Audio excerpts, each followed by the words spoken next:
Hi guys, it's Lada, and I would like to invite you to the upcoming female workshop that's the last Saturday of this month. And the topic is loving your female body.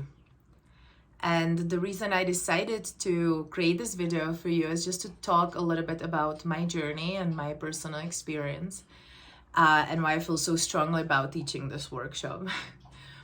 So the summer is coming, and that's when a lot of that energy gets lit up, right? I see so many women, just all their insecurities and perfect pictures and perfect ideas are just kind of coming up because of the society we're living in and the programming that's out there around what is beautiful and what is desirable.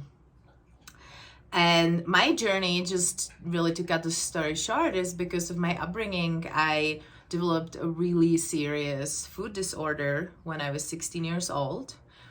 And I was very underweight. I didn't eat for years. And then in my, early 20s, I started spiritually awakening. And, part of it was just kind of grounding in this body. And I just started adding weight. And I had no control over it. It was just happening. And I remember really kind of meditating and sitting with myself and making a choice. The choice was either I'm going to keep torturing myself and very likely be very unhappy because everything in my life evolved around food.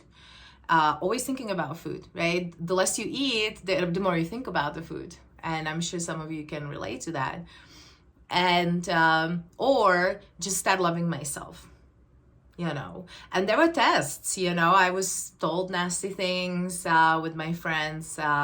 Even some friends would tell me stuff, well, okay, you gained a little bit of weight, but now stop. Or, I was told some really gnarly things by men and women. But I was just really committed to myself, and I'm like, you know what? Like, I wake up and go to bed with me every single day. I need to be the one who just loves being in this body. And that's how my conscious journey started. And it took years, and really getting completely out of the food disorder took me several years. And just starting to embrace my body as it is when I'm healthy, when I eat what my body wants and needs, when I exercise and I'm active, and that's the way it needs to look like. That's the temple I've created as a soul to come on this earth. So one of the things I teach when women come, because I work with so many women all around the world, and the pattern is very similar, and that is, I'm gonna love this body when I'm gonna lose the weight, when it's of certain age, or when it's this or that. And what I always tell women is, no, it's not how it works, because then you always chase that perfection. And if you're not in it, then your self-love is conditional, right? Because that's how we experience self-love, is through this body. And the way out is actually loving your body right now as it is, accepting it, learning to love it and support it every day. And then your body starts giving back, and it will support you in anything you want and need.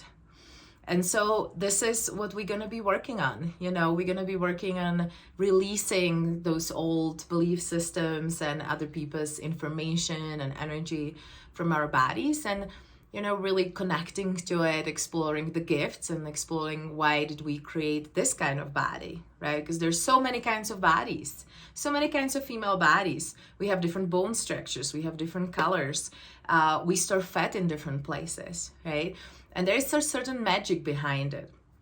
And when you really connect to that template that you created as a spirit, you can start appreciating it. And we create our bodies so we can really ground our spiritual energy in it, so we have kind of different intentions in life, and that's as well based on that. That's why we create a certain kind of body. And when you embrace it, that's really where freedom starts. That's really where you get up and go to bed and you feel good about yourself. And it's not conditioned from the outside, or it's not conditioned by approval from the outside. And one thing I did realize is when I really stopped caring about the approval, or if somebody likes my body, somebody doesn't, people started coming to me and telling me really nice things about my body. And I was like, oh, okay, interesting. So I would say from this perspective, what does translate is how you feel about yourself. And that's what most people read. And, you know, people talk a lot about narcissistic disorder and the spectrum these days. And I just seen a really great video, and there was this guy asking the woman, the psychologist, you know, but don't we want a good looking partner? Like, isn't it important how they look like? And she looked at him and she said, what is important is how they make you feel. And I thought that was just so wonderful, right? And we can even like bring it in internally, but even externally, right? How do people around you make you feel, you know? And then the beauty really starts coming from the inside. And the truth of the matter is, every day when we're on earth, we're aging. So even if you have that perfect body or you had, it's gonna change and alter. And so we're not gonna be only embracing, you know, how it looks like and letting go of old invalidation, but as well the fact that it's going to be changing. And as female body, we can grow a lot of wisdom as the body is aging. And because of the culture, we separated from that as well. So that's another thing we're going to be addressing. So I'm really excited about this workshop, and I hope you can make it. It's on Saturday, and the reason is that we have a lot of growing group in Europe. So I would like them to as well be able to be present. But if you can't make it in person, do the download. You know, it's equally powerful. But if we can see you in person, that would be amazing. And yeah, have a lovely couple of weeks, and hope to see you all at our workshop. Bye.